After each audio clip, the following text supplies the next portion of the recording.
마땅하고 정당한 것인지를 함께 본문을 중심으로 같이 말씀 나누도록 하겠습니다. 제가 오늘 멋진 옷 입었죠? 네, 멋진 옷 입었죠. 왜 이걸 입었을까요?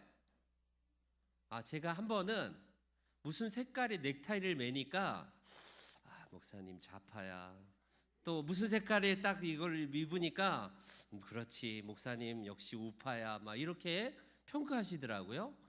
목사가 무슨 넥타이를 매느냐에 따라서 좌파 목사가 되고 우파 목사가 되고 막 이렇게 평가하시더라고요. 물론 농담 삼아 그렇게 이야기하시지만 목회자가 중립을 지키고 단에서 정치적인 색깔을 드러내는 것을 최대한 저는 그렇게 하지 않으려고 하는 목사 중에 하나입니다.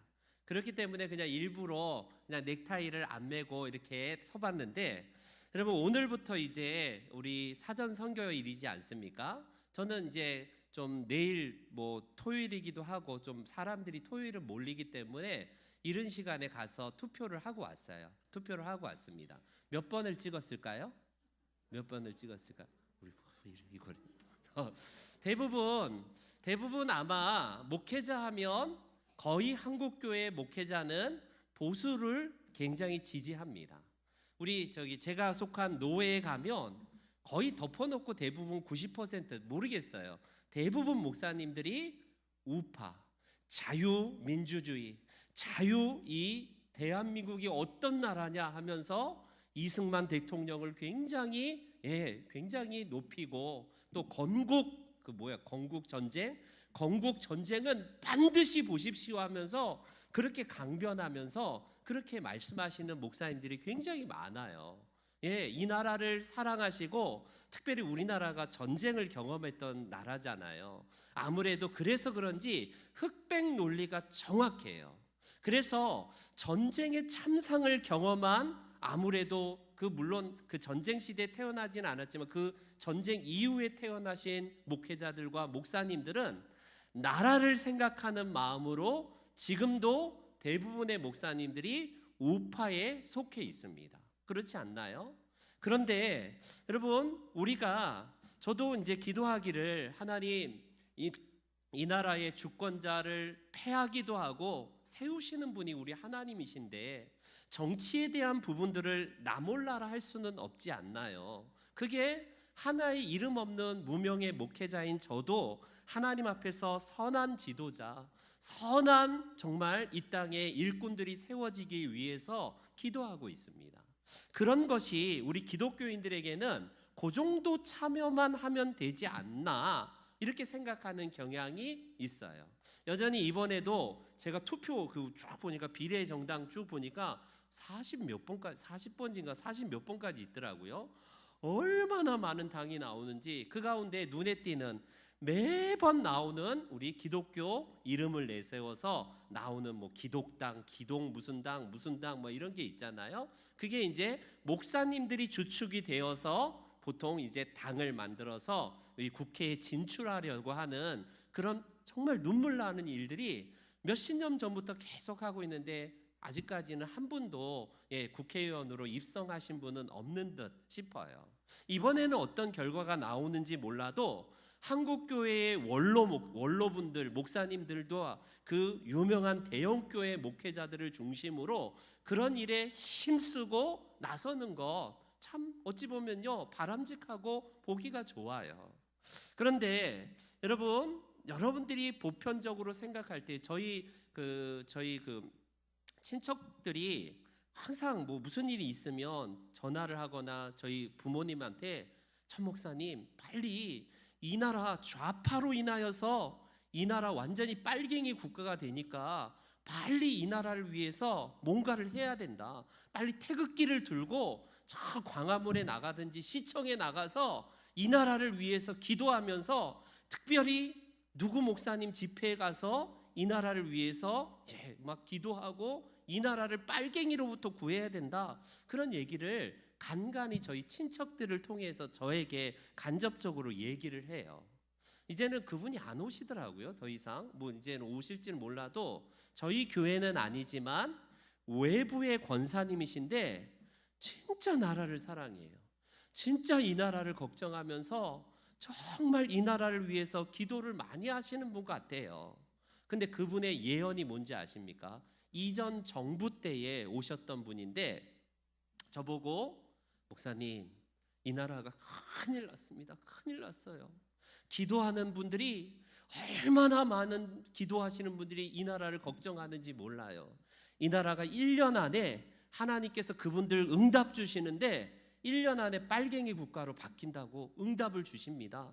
그러니 목사님, 어서 빨리 이걸 무슨 서명 운동을 하고 뭐 전에 대통령을 끌어내야 됩니다라고 저보고 그런 얘기를 하시면서 막 거의 뭐 이게 태극기 부대 그쪽 진짜 극우의 생각을 가지신 그분의 충정은 알겠어요.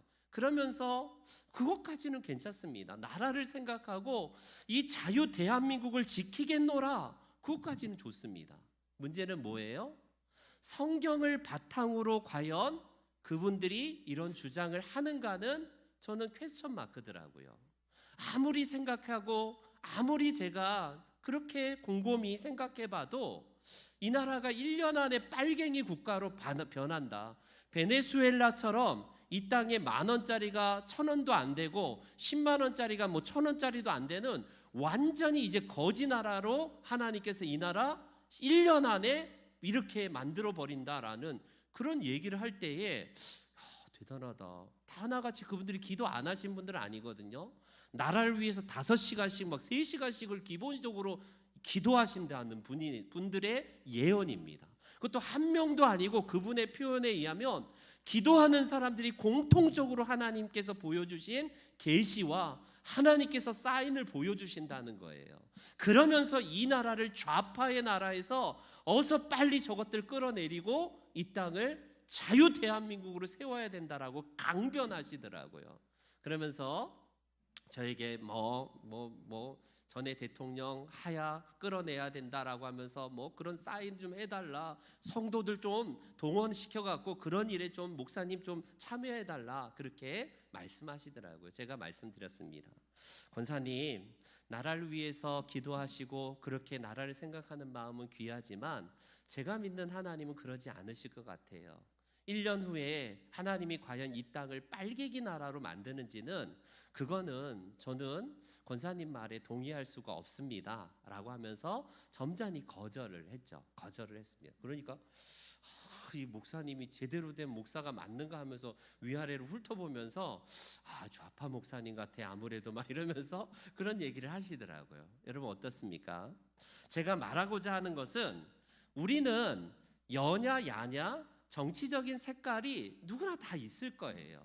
내가 기본적으로 생각하는 자유 대한민국을 생각하시는 분들, 특별히 우리나라 60대 이상의 분들은 아무래도 전쟁 이후의 세대들이고 전쟁을 경험한 세대들이기 때문에 아무래도 이 자유 대한민국에 대한 열망을 아직도 갖고 있어요. 그러나 아무래도 전쟁 이후가 이제 끝난 이 베이비 부머 세대 그 위 밑에 세대들은요, 아무래도 인권과 아무래도 이런 것들이 더 주로 관심이 있기 때문에 그런 자유의 개념보다는 인권과 이 땅의 어떤 평등 개념을 더 많이 갖는 게 사실입니다. 우리가 어떤 배경하에 살았든지 간에 내가 가치를 가지고 있는 것은 너무 귀해요. 얼마나 귀합니까? 그게 자유가 되었던 인권이 되었던 평등이 되었건 어떤 가치든지 그 가치는 성경에서 여러분 이 바탕을 두는 가치인지라 우리는 적극적으로 그런 가치를 붙들고 살아가는 거 맞아요. 맞습니다. 문제는 뭘까요? 여러분 침묵하거나 아니면 두 가지 극단이 나오는데 정치적인 것은 교회는 침묵이야. 정치는 교회와 상관이 없어. 어떤 얘기가 예전부터 나왔냐면 아테네와 예루살렘이 과연 무슨 상관인가? 이런 이야기는 초대교회 때부터 나왔어요. 무슨 말이냐면 하나님의 백성들은 이 땅에 담을 쌓고 이 예루살렘 성전이 있는 그냥 종교 중심으로 살아가는 사람들이지 이 썩어질 세상과는 상관없는 것이다. 이런 얘기들이 믿음이 좋은 사람들의 얘기처럼 비춰져요. 그리고 정치하는 것은 세속적인 영역이기 때문에 그거는 기독교인들이 관여할 바가 아니다라고 생각하는 경향이 한국 교회 안에도 여전히 많고요. 특별히 보수 교단인 우리 합동측 교회는 아마 더한 것입니다. 그런데 요즘에는 조금 다른 것 같아요. 교회도 목회자들도 보수적인 목사님들이 한 목소리를 내어서 우리는 누구를 지지합니다라고 해서요. 정식으로 누구를 지지한다라고 그냥 과감하게 말하는 시대예요. 또 어떤 분은 좀 진보적인 신학교나 진보적인 출신의 목회자들은 아무래도 좌파 쪽으로 지지한다라고 지지 의사를 내세우고 천명하는 것을 보게 됩니다. 아마 일반 성도들이 보기에는 목사님들이 목회나 하지 왜 저렇게 쓸데없이 정치계에 기웃기웃하지? 목사님들은 목회만 하면 되지 왜 저럴까 싶기도 할 거예요. 그런데 여러분, 우리에게 있어서 침묵하는 것 자체가 가장 악한 겁니다. 침묵하는 것. 무슨 말이냐면 여러분, 우리에게 잘 알려진 그 독일의 나치 당이었거든요. 나치 당에 히틀러가 당선이 되어서 여러분 정권을 잡았을 때 어떤 일이 일어났어요? 대다수 독일 교회와 독일 목회자들은요 침묵했어요. 별로 우리나라 정서랑 비슷하지 않나요? 세계 교회도 마찬가지로 크게 정치 영역은 교회와 상관하지 없는 영역으로 해갖고 대다수가 침묵했습니다. 심지어 나치가 이제 정권을 잡고 히틀러가 그 만행을 일으켰을 때도 오히려 우파의 교회들은요 오히려 나치의 정권을 찬양하면서 기도해주면서 오히려 잘한다라고 박수쳤던 그런 슬픈 역사가 있었어요. 여러분, 그겁니다. 정치가 무서운 게 이런 거예요. 누가 여러분 그 정권을 잡느냐에 따라서 그 나라의 운명뿐만 아니라 그 국민들과 전 세계의 불행을 가져다 줄 수도 있기 때문에 정치를 침묵하는 것이 믿음이 아니에요. 그렇기 때문에 각자 가지고 있는 소신에 따라서 우리가 색깔은 가질 수 있다라는 것, 목회자들도 얼마든지 자기가 가진 소신에 따라서 나는 우파를 지지해 아니면 나는 좌파를 지지해 라고 자기의 정치적인 신념을 가지고 이야기를 해도 아무런 상관이 없어요. 그런데 문제는 뭘까요? 우리는 특별히 신앙은 굉장히 믿어야 될 충분한 이유가 있어야지 설득이 되고 납득이 되고 그래도 믿을까 말까 한데 덮어놓고 지지하거나 덮어놓고 반대하는 정말 이 종교성의 최고봉이 어디냐면 바로 정치의 영역입니다. 정치의 영역이에요. 놀랍게도 목회자인 저도 여러분들도 똑같이 어떤 생각을 가지고 있냐면 신앙에 있어서는 우리가 믿어야 될 충분한 근거를 계속해서 살펴면서 계속 하나님 앞에 이렇게 보면서 그렇게 믿고 안 믿고를 결정하는데 놀랍게도 정치 영역에 있어서는요 여러분 어떻습니까? 덮어놓고 내가 그냥 아예 지지하는 그 정당과 그 사람은요 덮어놓고 그냥 다 찍어버리고 아예 그냥 생각도 안 해요. 그게 보편적으로 우리 한국에 있는 정서적인 문제입니다. 또 반대로 내가 무조건 싫어하는 저당은 좋은 정책과 특별히 성경적인 정책을 내세워도 여러분 그거는 아닌 건 아니에요. 전혀 정책과는 상관없이 내가 이미 지지하고 있는 정당은 무조건 지지하고 무조건 100% 아예 그냥 대놓고 완전히 몰빵하지만 내가 싫어하는 영역은 완전히 이거는 덮어놓고 그냥 싫은 거예요. 이게 우리나라의 정치적인 모습이라고 할 수 있습니다. 그래서 천목사가요 여러분들 앞에 여러분 저는 이런 당을 지지하고 저는 이런 사람을 지지합니다라고 말을 할 필요가 없고 또 말해도 아무 유익이 없는 거예요. 왜요? 우리나라의 정치적인 역사가 어떻습니까? 우리나라의 흑백 논리의 문화에서 목회자가 누군가를 지지한다라고 선언하는 순간 여기 앉아있는 우리 만약에 제가 지지하는 누군가가 딱 말하는 순간에 역시 목사님 맞아 이렇게 하겠지만 또 다른 내가 그것을 반대하는 사람들의 입장에서는요, 어떤 현상이 드러날까요?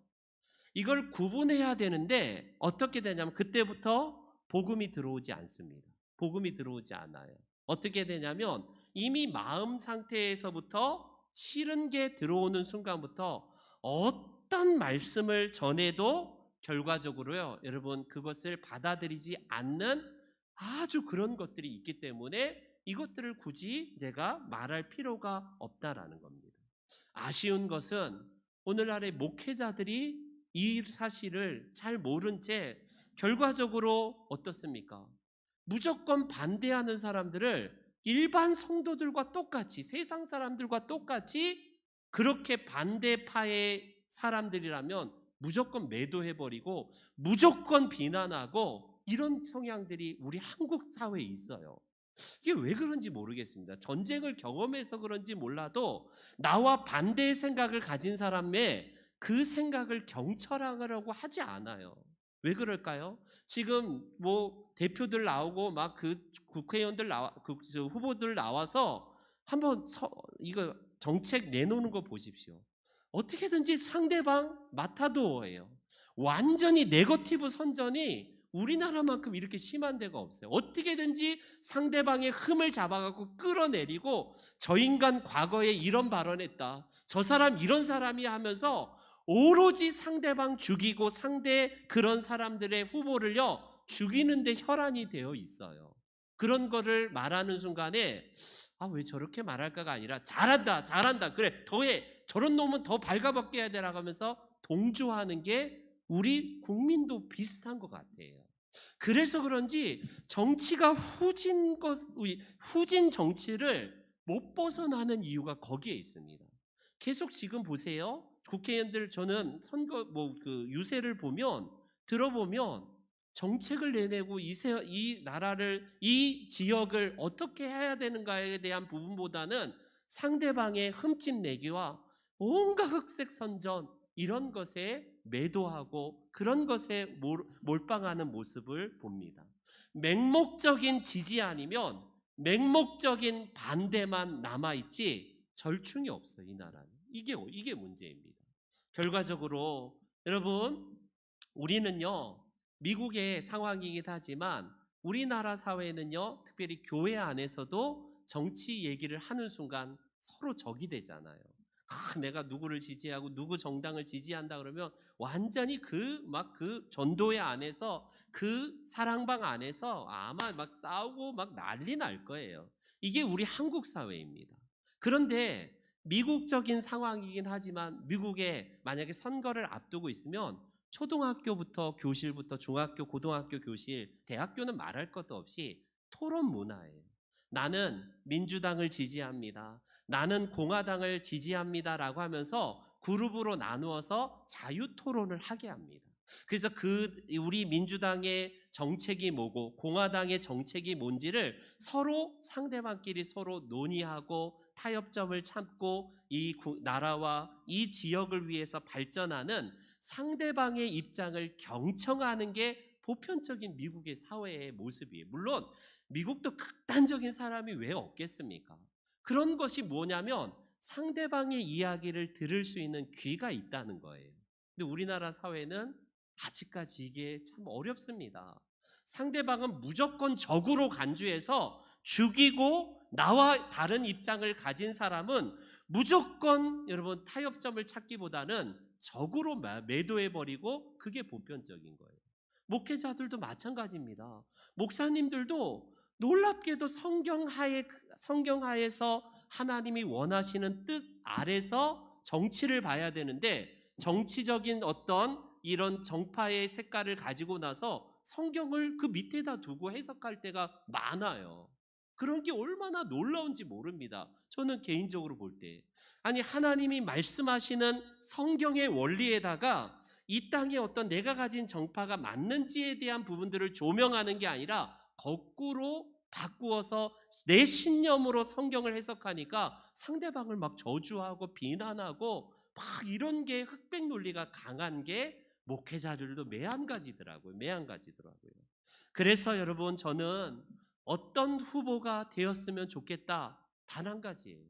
하나님의 말씀을 잘 믿고 교회를 잘 다니는 장로가 돼야지, 저는 그걸 말하는 거 아닙니다. 그 후보가 얼마나 성경적인 가치 하에서 그가 성경적인 가치를 붙들고 그렇게 정책을 내세우는가, 그걸 봐야 되는 거예요. 그걸 봐야 돼요. 아무리 내가 지지하는 사람이 성경적인 이 말씀에 위배되는 것을 한다면 여러분 그걸 동의할 수가 없는 거예요. 예컨대 동성애, 제가 수요일 날도 말씀드렸지만 동성애를 아무리 미화하고 인권이라는 것으로 포장한다 할지라도 하나님의 말씀이 아니라고 한다면 내가 가진 그런, 내가 좋아하는, 지지하건 반대하건 상관없이 성경의 조명하에서 봐야 되지 않습니까? 여러분 동성애만 그래요? 무속적인 것도 마찬가지고, 이 땅에 지금 무속이 얼마나 판을 쳐요. 21세기 이 땅에서도 그런 많은 것들을 보면서 결과적으로 이 모든 것이 인권이라는 미명하에 아무리 사람을 생각한다는 것 하에서 내세우는 것 가치는 성경적인 가치에서 우리가 다시 재편을 하고, 내가 아무리 좋아하는 당이고 그런 사람이라 할지라도 다시 내가 정책을 보면서 하나님께 판단을, 우리 기도하면서 판단을 맡기는 게 중요하다라고 할 수 있습니다. 이제 여러분, 저는 그래서 우리 이 땅에 더 많은 정말 인격적이고 사람들을 존중하는 사람들이 정치인이 되어야 된다고 생각해요. 꼭 그게 여러분 장로님이건 뭐 교회 안에 안수 집사님이건 그분이 막 교회에 열심히 다니는 분이다, 그걸 덮어놓고 말하는 게 아니라 누가 됐든지 간에 소중한 어떤 사람일지라도 인격체로 보면서 이 국민을 위하고 백성을 위하는 사람들이 세워져야 된다라고 생각이 됩니다. 이제 결론을 맺을게요. 여러분들에게 부탁드리겠습니다. 여러분들이 가지고 있는 정파의 색깔은 존중하지만 아무리 우리 교회 안에 누군가가 그렇게 다른 얘기를 한다 할지라도 여러분 수용해 주셔야 돼요. 수용해 주셔야 됩니다. 목회자인 저도 공격을 많이 받아요. 심지어 제가 어떤 예화를 들었는데도 목사님 색깔이 이래 저래, 저는 아무런 의도가 없는데 그가 가진 이 설교를 듣는 분이 내가 가진 색깔을 가지고 그렇게 듣다 보면 그렇게 보이는 거예요. 여러분, 내가 만약에 제가 아주 극우예요. 극우에서 보면 다 좌파입니다. 극좌의 생각을 가진 사람이 다른 사람들을 보면 다 빨갱이 부대예요. 빨갱이 부대입니다. 아니, 빨갱이래. 태극기 부대예요. 태극기 부대. 그렇기 때문에 우리나라의 이런 서로 토론하고 서로 상대방의 그런 것들을 인정해 주는 게 필요합니다. 내가 지지하는 사람이, 내가 지지하는 정당을 상대방이 지지하지 않는다고 해서 적으로 매도할 이유가 없어요. 그럴 필요가 없습니다. 그가 가진 색깔로, 그가 가진 정파에 따라 얼마든지 자유롭게 이야기할 수 있는데, 우리는 결론적으로 정치가, 제가 수요일도 말씀드렸지만 총보다 더 빠르고 총보다 더 강해요. 링컨이 말했듯이. 그렇기 때문에 여러분들이 기도하시면서 이 땅에 무관심이 최악이고 무관심은 절대로 허용해서는 안 됩니다. 그렇다고 내가 누구 그놈이 그놈인데 뭘 찍어봤자 똑같지.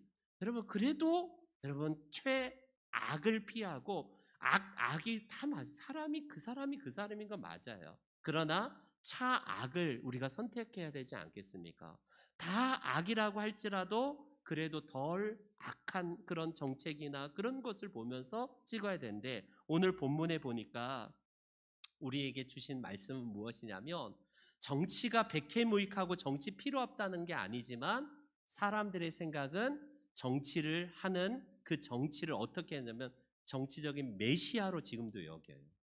여러분, 하나님 말씀을 그토록 간절하게 구하면서 기도의 자리에 나와서 하나님께 이 나라 운명을 맡기는 기도하는 것은 없는데, 놀랍게도 장로님, 안수집사님, 권사님인데도 불구하고 이 내가 가지고 있는 이 색깔에 따라서 그 정치인이 내 우상이 돼버려요. 우상이 돼버려요. 메시아가 되는 거예요.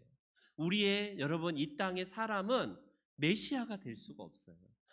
아무리 정치에 그런 정치인들이 이 땅에 선한 정치인으로서 활동한다 할지라도 그 사람은 우리의 메시아가 될 수가 없어요.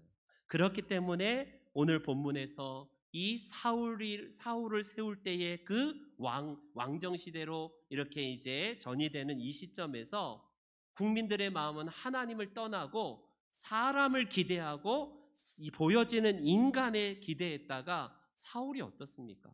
그 엄청나게 메시아로서의 충분한 자격을 갖췄던 사울이 실패하지 않나요? 사람은 넘어지고 사람은 실수하고 사람은 기대했다가 또 무너지는 게 우리 매번 반복하잖아요. 그러면서도 놀랍게도 우리는요 계속 정치적인 메시아를 거기에다가 건다는 겁니다. 바라기는 우리가 하나님 앞에서 바른 분별력을 달라고 기도하시고 내가 가진 색깔과 다른 분이 색깔이 다르다 할지라도 절대로 매도하거나 적으로 여길 필요가 없어요. 목사님은 이럴 줄 알았는데 이거였어요? 놀랄 필요도 없습니다. 상대방이 어떤 것들을 할지라도 들을 가치가 있고 우리가 대한민국 안에서 서로 함께 인정을 하는 것이 필요하다라는 사실이에요. 저와 여러분들의 참된 하나님 나라를 이 땅에 구현해 내는 데 있어서 이번 선거가 더 아름답고 더 성숙화된 우리나라 선거가 되기를 바라고 우리 이 남동구에 좀 좋은 우리 일꾼, 선한 일꾼, 그런 일꾼이 세워져서 우리 대한민국 방방곳곳에 하나님 나라가 정치를 통해서 더 아름답게 나타나는 우리나라가 되기를 축원합니다. 아멘. 이 시간에 우리 함께 찬송 드리겠습니다. 내가 너를 도우리라.